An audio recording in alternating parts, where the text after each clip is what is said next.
Good morning. My name is Chris Culbertson. I am a middle school science teacher. Welcome to our assembly on academic service learning.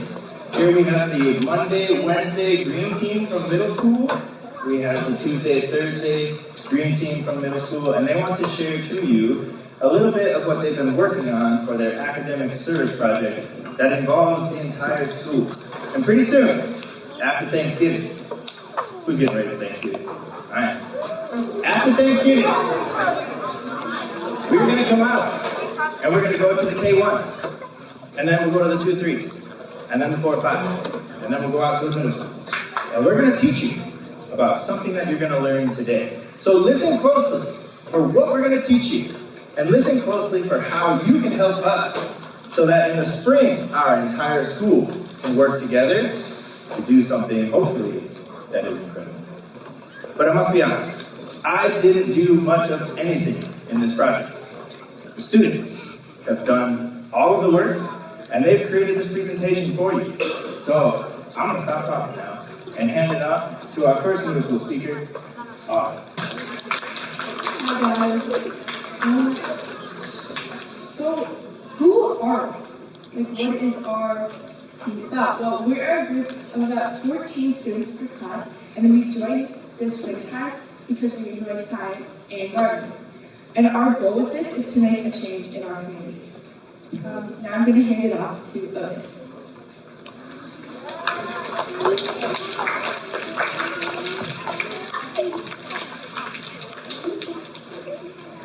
Our plan and what we have accomplished. Our plan is to use the gazebo and other land behind the school to launch our gardening project. We'll then start to include the whole school, and then we will proceed to make an amazing garden. Expansion and sustainability. Next, we will expand into a larger and more sustainable community garden that serves our whole community. This will allow us to include all students, staff, and family. I would like to pass them up to Wyatt.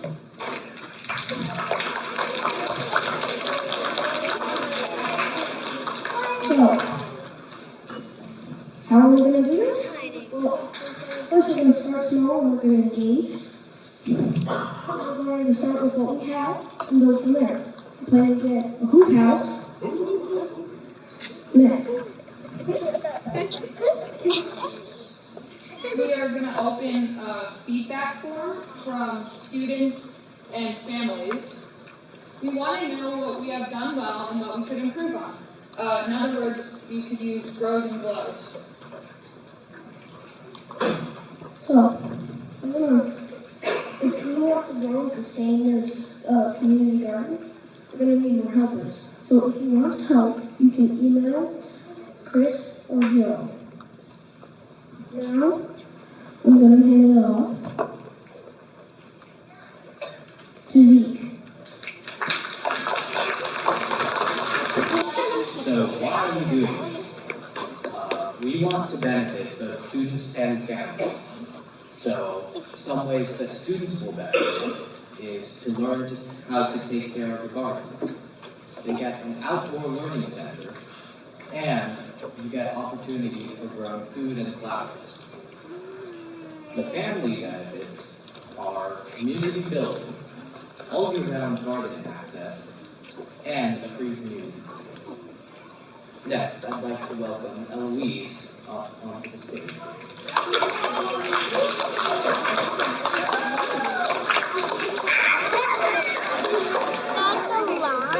What is that line?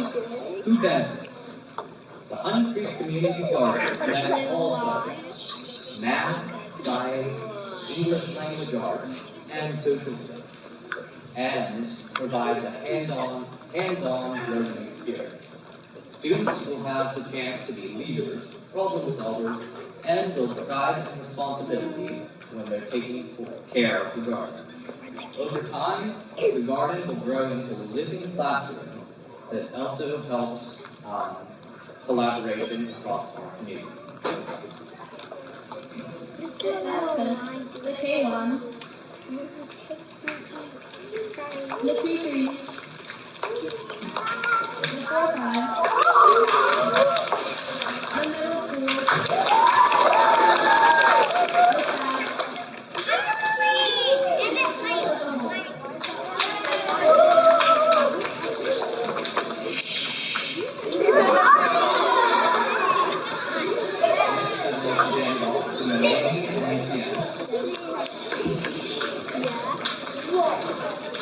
Hi, Sienna and I are going to tell you the story of the native garden using a photo.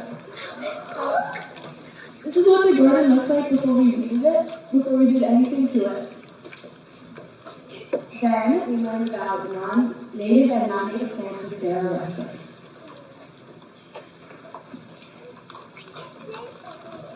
Then we started weeding. We took out the non-native and invasive plants and kept the native ones. Then we kept weeding. This took 2 whole months. Then we finally finished weeding with the help of some alumni that came with us. Then we collected a bunch of cardboard for cardboard sheet mulching. This is what the cardboard sheet mulching looks like. We laid down the cardboard so the sun can't reach the soil so the weeds don't grow back. Then we collected a group of volunteers from our community to help shovel the mulch into the garden. This is what it looked like. We spread 7 cubic yards in the native's garden, which is a lot. We did even more mulching. And finally we finished.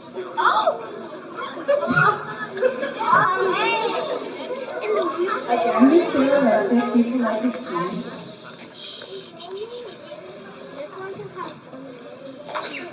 Then Sarah Rustic taught us how to harvest the native seeds that we collected. These were our first seedlings for the native garden.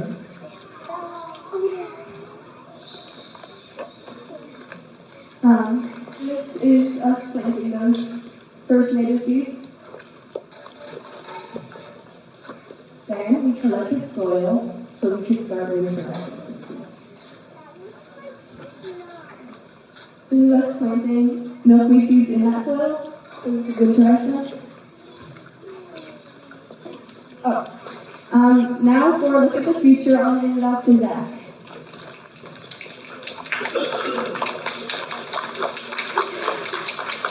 In addition to the native wildflower garden, we hope to create a produce garden across from the gazebo.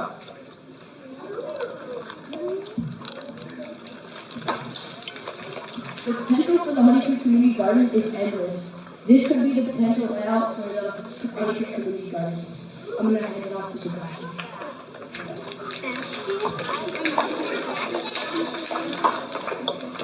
So we have many ideas for what this might look like and what we can have in it. We have chickens, chicken coop, composting, vegetable garden, hoop house, raised beds, and a vineyard. Am I right, guys? And so much more. Now, I invite Eli and Sophia up to the stage.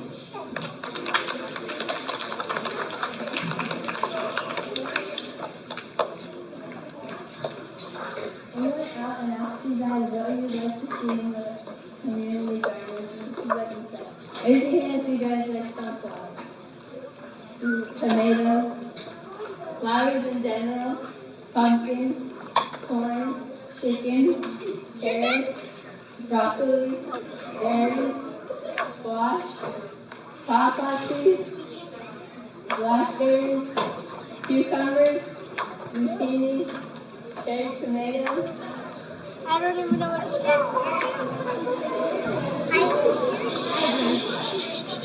My name is Leah, and these, we as a green team, there's only so many of us, and we had to ask for help. So we ventured out into the vast world of Honey Creek, and we asked you guys. So I'm here to give you some shout outs. So first, I want to thank Tracy and Jeff.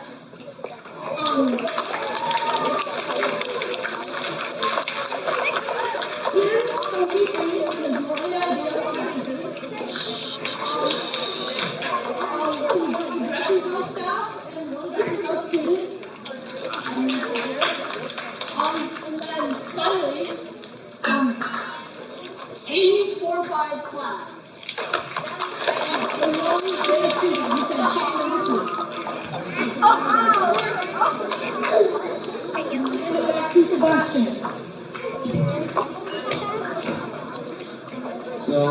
if you guys don't know what our ideas look like, here are an examples. The hoop house is basically an archway or a tunnel, you might say. Think of a greenhouse, kind of like this, and inside we store plants in the winter so they can keep warm. Then raised beds. Raised beds are mostly for vegetables, also flowers and plants. We in the gazebo have accessible, wheelchair accessible raised beds.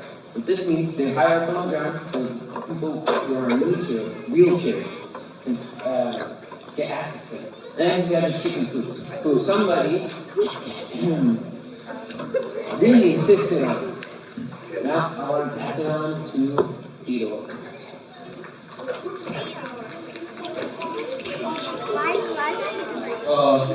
Hello. We're looking at here as a timeline of what we have and will continue to be doing throughout this experiment, project. In September and October, we were doing this thing we called the dreaming phase, which was basically just seeing what would be feasible or possible for this.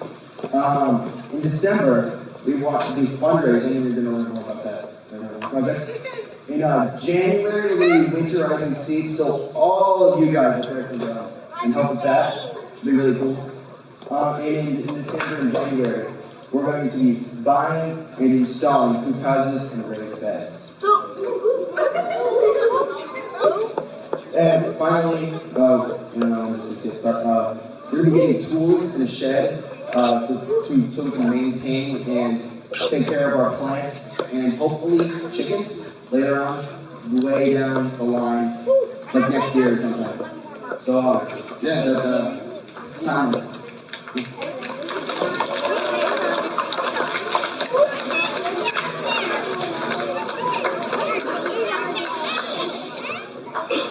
Thank you to Theodore for telling us all about our timeline. So now we're moving on to the fundraising group, and we're here to raise money for all these plans that we have. So we're made up of a pretty big group. We're Genevieve, Nomi, Lulu, Elliot, Bonnie, Maddie, me, I'm Antonella, and Ryan. So we're going to talk about what we're doing and what our goals are. But first, before we start, just to clarify, fundraising means selling things, or just asking for money to use for something, or asking for support financially. I would like to invite Elliot and Genevieve to the stage. Thank you, Monica. Alright, so what are we going to use the fundraising for? We're going to use the money we get from you all to buy tools and building materials for the community garden. Examples of these are a hoop house, raised beds, a chicken coop and chickens, more plants, rain barrels and pipes to collect the rainwater to water the plants, a hose, and more spades. Now I'll hand it off to Lulu and Maddie to talk about our ideas for fundraising.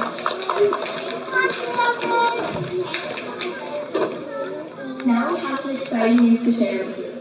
So to fundraise, we will be hosting a hot cocoa sale at the winter concert on Thursday, December 11th. Ooh, Before and after each part of the concert, you will be able to purchase snacks and hot chocolate for a reasonable price, so make sure to bring it.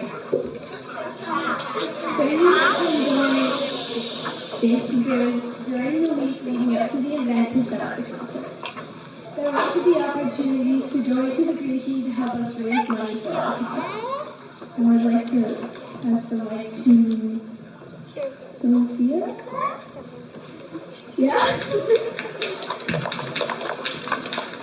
Thank you, Maddie. So this is how you can get involved. So we have a seed box. If you or your family have extra native seed packets, or other seeds, you can just drop them off in the office by telling somebody at the front desk that you have donations.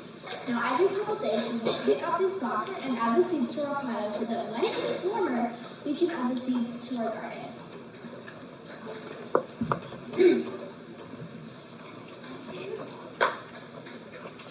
Next, signage. Kids and teens of all ages can get involved by making signs to put up around the school and spread information about the Green Team and our mission. The best kinds of signs could say things like, what is the green team? How can you help? What are they doing? Native plants.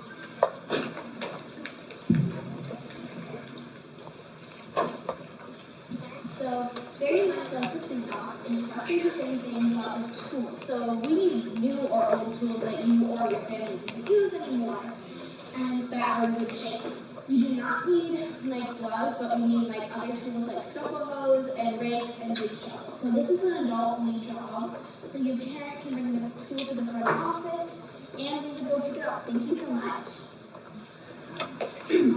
And finally, volunteering. Is your parent a member of the Piney Creek community who knows plenty about native plants and gardening tips? Well, you should consider volunteering with our green team. We can always use more knowledge to make our garden as accessible as possible. We can also work with younger grades to give you an opportunity to share beyond the green team. Tell your parent to reach out to Seed Culbertson at pineycreekschool.org to sign up for volunteering.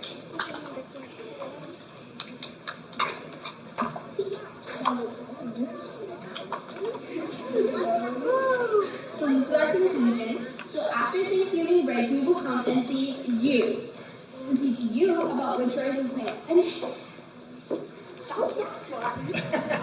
And hey, do some thinking about what native plants you would like to see in our garden. And now finally, I would like to pass it off to Christopher Carlos Renee Culbertson, our lovely science teacher. Thank you, Beth. Now that you all know my middle name, let's have the Monday, Wednesday green team, Tuesday, Thursday green team come on up. And please, Honey Creek, give them a nice round of applause.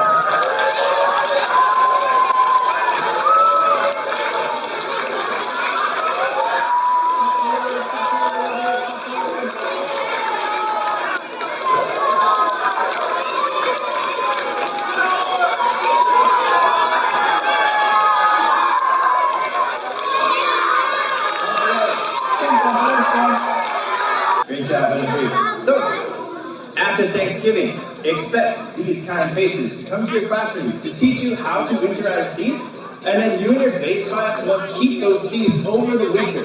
Keep them safe somewhere outside near your classroom, so that in the spring, each of you will have a plant that you can come out and plant in the community garden in the spring. So take care of the plants that we bring you. The seeds that we give you will be the seeds you plant in the spring. Awesome. All right? We don't have much time for questions, but I just want to remind you that keep looking out there for ways to help your community. When we all work together, we can do incredible things as a team. So don't forget that.